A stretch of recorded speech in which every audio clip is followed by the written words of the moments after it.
జై శ్రీమన్నారాయణ. విశ్వక్సేన గోశాల వనపర్తి. నా పేరు సౌమిత్రి రామాచార్యులు. ఈరోజు భాద్రపద పౌర్ణమి. రేపటి నుంచి పితృపక్షాలు ప్రారంభమవుతున్నాయి 15 రోజుల పాటు. పక్షము అంటే 15 రోజులు. పాడ్యమి నుంచి అమావాస్య వరకు పితృదేవతలు అనుగ్రహిస్తారు అని చెప్పి మన వేదాలు చెప్తున్నాయి. ఈ 15 రోజుల పాటు ఈ పితృపక్షాలకు పెట్టుకోవాలి అని మనం పెద్దలు చెప్తూ ఉంటారు. అందరూ కూడా పెట్టుకుంటూ ఉంటాం. అసలు నిజంగా చెప్పాలి అంటే దైవతా కార్యక్రమం కంటే పితృకార్యం గొప్పది అని చెప్తుంది వేదం. దేవుని పూజ కంటే పితృపూజనే పెద్దదట. చూడండి ఎంత ఆశ్చర్యం. కాబట్టి మనకు పితృదేవతల అనుగ్రహం తప్పనిసరిగా అవసరం. ఎందుకంటే పితృదేవతల దోషమే ఎక్కువ ఉంటుంది మనకు. మిగతా దోషాల కంటే ఏదో రాహు దోషాలు, కేతు దోషాలు, తర్వాత శని దోషాలు, ఇవన్నిటికంటే ఎక్కువ దోషం ఎవరిది అంటే పితృదోషమే. పితృదోషం వల్లనే వివాహాలు కాకపోవడం, సంతానం కాకపోవడం, ఇంకా ఎన్నో దోషాలు కాకపోవడం పితృదోషం వల్లనే. మరి ఏం చేయాలి అంటే ఈ పితృపక్షాల సమయంలో పితృదేవతలను ఆరాధించాలి.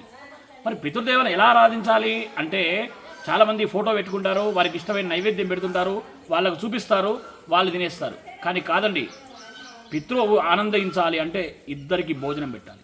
గుర్తుపెట్టుకోండి, పితృదేవతలు ఆనందించాలి అంటే ఆ ఇద్దరికి భోజనం పెట్టాలి. ఆ ఇద్దరిట్లోనే వాళ్ళు పితృదేవతలు నివసిస్తూ ఉంటారట. ఎవరా ఇద్దరు అంటే మొదటివాడు వేదం చదువుకున్న విద్యార్థి, వేదం చదువుకున్న వేద పండితుడు. వేదంలో పితృదేవతలు ఉంటారు. రెండోది గోవు, మనకు గోమాత పాదాలలో పితృదేవతలు ఉంటారు. 4 పాదాలు అంటాం కదా, ఆ గోమాత పాదాలే ధర్మం 4 పాదాలు అన్నమాట. అందుకే గోమాత పరమపదిస్తున్న కొద్దీ, అంటే చనిపోతున్న కొద్దీ ధర్మం నశిస్తూ ఉంటుంది.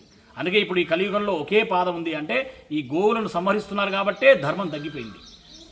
అందుకే అన్యాయం పెరిగిపోయింది. ఎందుకంటే గోవు నశింపుస్తుంది కాబట్టి. గోవు ఏంటిది? ధర్మం. అందుకే కాబట్టి ఈ పితృపక్షాల్లో ఈ ఇద్దరికీ భోజనం పెట్టారట. ఏదో మన బంధువుల మిత్రులందరినీ పిలుచుకొని భోజనం పెడితే పితృదేవతలు ఆనందపడరండి. ఈ ఇద్దరికి పెడుతూ అందరికీ పెట్టాలి. ఇది ధర్మం.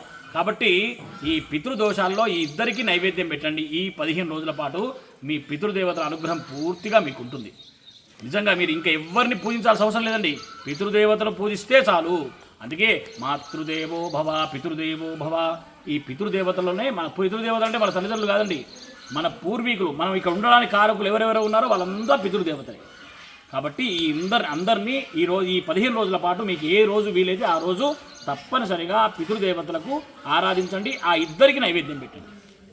కాబట్టి పితృదోషం పొడగొట్టుకోండి, ఆ పితృదేవతల అనుగ్రహం పొందండి. జై శ్రీమన్నారాయణ.